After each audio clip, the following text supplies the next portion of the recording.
Thank you, Catherine. Minister, yesterday was a day for bold, transformative decisions, and we in the West waited with anticipation for our share of the National Development Plan, the 650 billion National Development Plan, but there was no individual projects. You mentioned earlier on that individual projects had been named. Mayo was not mentioned anywhere in the National Development Plan. No mention of the R312, no mention of the N26, no mention of Mayo University Hospital, and one mention of the Western Rail Corridor. Now, it's not me even saying this, Minister.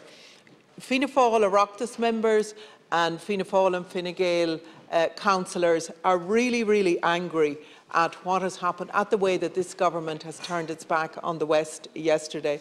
Now, in relation to the Western Rail Corridor, comments made by the Taoiseach and indeed by Minister Ryan after the publication of the NDP seem at odds with the absence of any commitment. I want to know, is the Western Rail Corridor going to be delivered as was promised?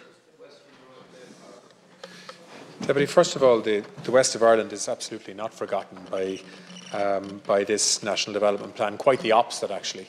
The whole point of this National Development Plan is to try to rebalance the country in the context of an over-reliance as an economic driver of the capital city and the East Coast. And as a result, you have people working in Dublin who live as far away as Portlaoise and further, who are commuting every day.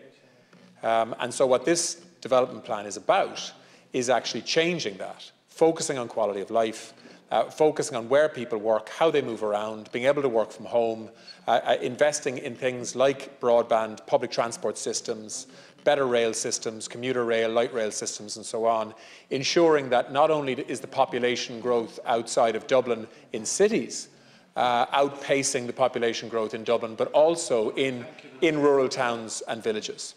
And so it's in that context that infrastructure in the West of Ireland will be funded.